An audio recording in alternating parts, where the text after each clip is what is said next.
বর্তমান আধুনিক বিশ্বে যে সমস্ত ঘর তৈরি হচ্ছে, বেশিরভাগ মার্কেট ঘর আমরা দেখি যে গ্লাস ফিটিংয়ের বা গ্লাসের মাধ্যমে চতুর্দিকে বেষ্টনী হয়ে থাকে। যেখানে এত সুন্দর করে গ্লাসগুলো ফিটিং করা হয় যে বাইরের কোনো বাতাস সেখানে ভিতরে প্রবেশ করে না। এসির মাধ্যমে তাপমাত্রা নিয়ন্ত্রণ করা হয়। কিন্তু আমরা এগুলা দুনিয়াতে দেখলে অনেকে আফসোস করি যে এরকম একটা ঘর যদি আমার হতো, এত সুন্দর গ্লাস ফিটিংয়ের ঘর, কত সুন্দর দেখাচ্ছে দেখতে। কিন্তু দুনিয়ার জিন্দেগি এটা আমাদের জন্য সামান্যই, এটা আজ আছে তো কাল নাই। কিন্তু জান্নাতীদের জন্য ঘর কেমন হবে, এই বিষয়ে ইমামে তিরমিজি রহমতুল্লাহ আলাইহি জামিয়া তিরমিজির মধ্যে হাদিস এনেছেন যে আমাদের প্যারা রাসূল সাল্লাল্লাহু তাআলা আলাইহি ওয়াসাল্লাম জান্নাতের সেই কাচের ঘর, জান্নাতীদেরকে যে ঘর দেওয়া হবে সেটার ভিতর থেকে, ঘরের ভিতর থেকে দেখা যাবে বাইরের সৌন্দর্য, আবার বাহির থেকে দেখা যাবে সেই ঘরের সৌন্দর্য।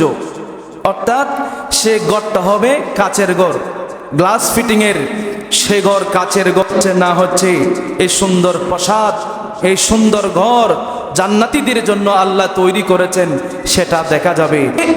আল্লাহ রাব্বুল আলামিন এক নাম্বার কাচের ঘর দেবেন আল্লাহর হাবিবের নূরানি ঘোষণা অনুযায়ী। যারা কি বলবে, মানুষের সাথে উত্তম ভাষায় কথা বলবে। এক, দুই নম্বরের মধ্যে আমার নবী বলেছেন ও আতআমাত তাআম, যারা মানুষকে খাবার খাওয়ায়, যারা মানুষকে কি খাওয়ায়, খাবার খাওয়ায়, এদেরকে আল্লাহ এরকম ঘর দেবেন।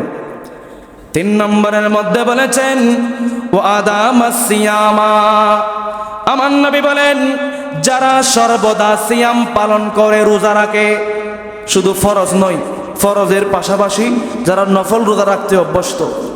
চার নম্বরের মধ্যে আমার নবী বলেন ওয়াসাল্লা লিল্লাহি বিল্লাইলি ওয়ান নাসু নিয়ামুন, যারা রাতের বেলায় নামাজের জন্য যারা দণ্ডায়মান হয়ে যায়, যারা রাতের বেলায় যারা নামাজের জন্য ঘুম থেকে জাগ্রত হয়ে যারা দণ্ডায়মান হয়ে যায়, নামাজের মধ্যে দাঁড়িয়ে যায়, আমার নবী বলেন ওয়ান নাসু নিয়ামুন, এমন সময় বান্দা নামাজের মধ্যে দাঁড়ায় যে সময় অন্যান্য বান্দারা ঘুমের মধ্যে থাকে। এই চার গুণের মানুষ আল্লাহর হাবিব বলেছেন যারা মানুষের সঙ্গে সুন্দর ভাষায় কথা বলে, যারা মানুষকে খাবার খাওয়ায়।